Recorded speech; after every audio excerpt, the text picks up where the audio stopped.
The scripture reading for our call to confession this morning is from Psalm 119, verse 96. I have seen the consummation of all perfection, but your commandment is exceedingly broad. We have finished covering the first 4 of the 10 commandments, the ones that have more of a Godward focus, and in the future we'll be looking at the last 6, which is our duty towards our fellow men. And this is a good time to look at some of the principles that we should have toward the commandments as we make that transition from the first 4 to the last 6. But remember, all the commandments ultimately have a Godward focus.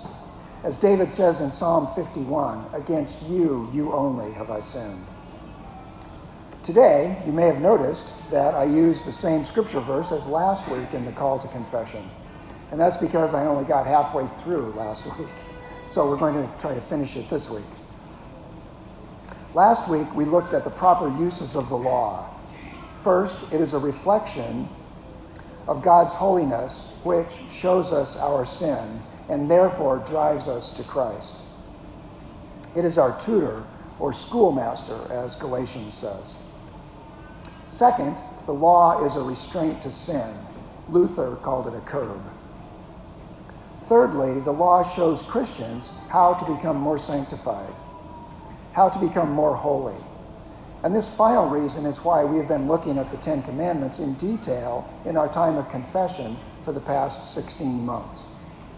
By knowing the law, by knowing its holy demands, we can know how to be more conformed to the image of our Savior, Jesus Christ. But never, never, never think that we can be justified by the keeping of the law. Only Christ could do that, and he died on the cross for our justification. Only by having him living in us, as it says in Galatians 2:20, can we become any more obedient to the law. Obedience to the law is not a cause for righteousness, for right standing before God. It is the result of being made righteous through faith. And that's what we covered last week. Today, I want to look at the breadth of the law. Question 99 of the Westminster Larger Catechism is very long, and so I'm not going to read it. But I urge you to look at it sometime this week. It's very interesting.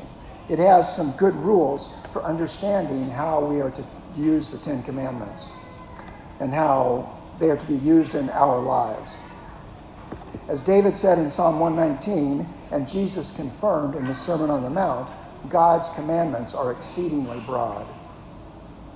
It is not enough to think, well, I haven't murdered anyone this week, so I guess I kept the 6th commandment. Never mind the unrighteous anger you had when that person cut you off in traffic. It's not enough to say, I've honored my father and mother, so I've kept the 5th commandment. But you said bad, untrue things about your boss. Or children, you rolled your eyes at your teacher. The commandments are very broad. So I want to look at some of the principles from question 99. There are 8 of them, and I'm just going to look at 3 of them. Number 4 says, where a duty is commanded, the contrary sin is forbidden. And where a sin is forbidden, the contrary duty is commanded. That means that it's not enough to not commit murder.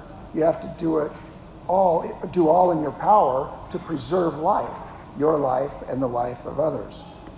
So, for example, it's why mothers tell their children not to eat too many potato chips. It's why you boil the water you drink if you're out camping. You're trying to keep from getting sick and potentially dying. You're trying to preserve your life.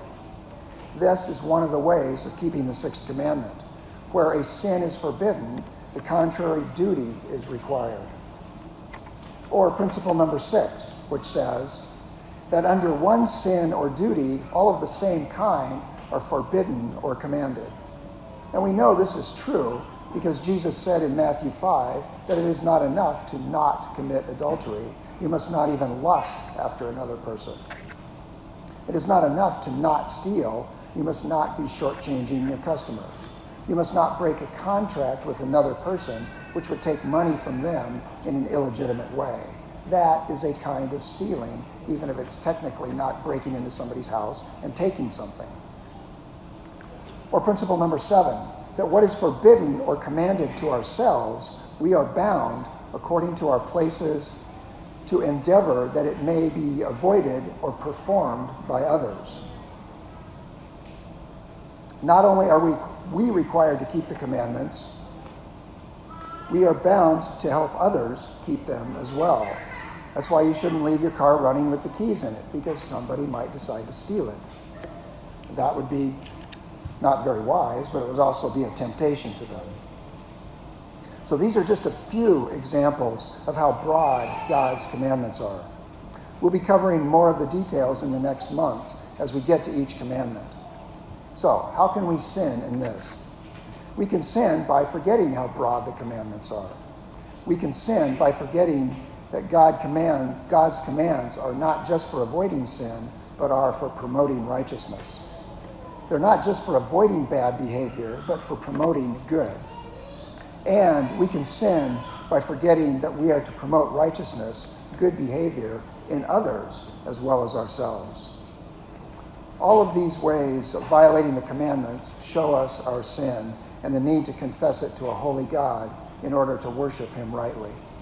I invite you to kneel with me as you are able, confessing your own sin privately and then corporately as printed in the bulletin.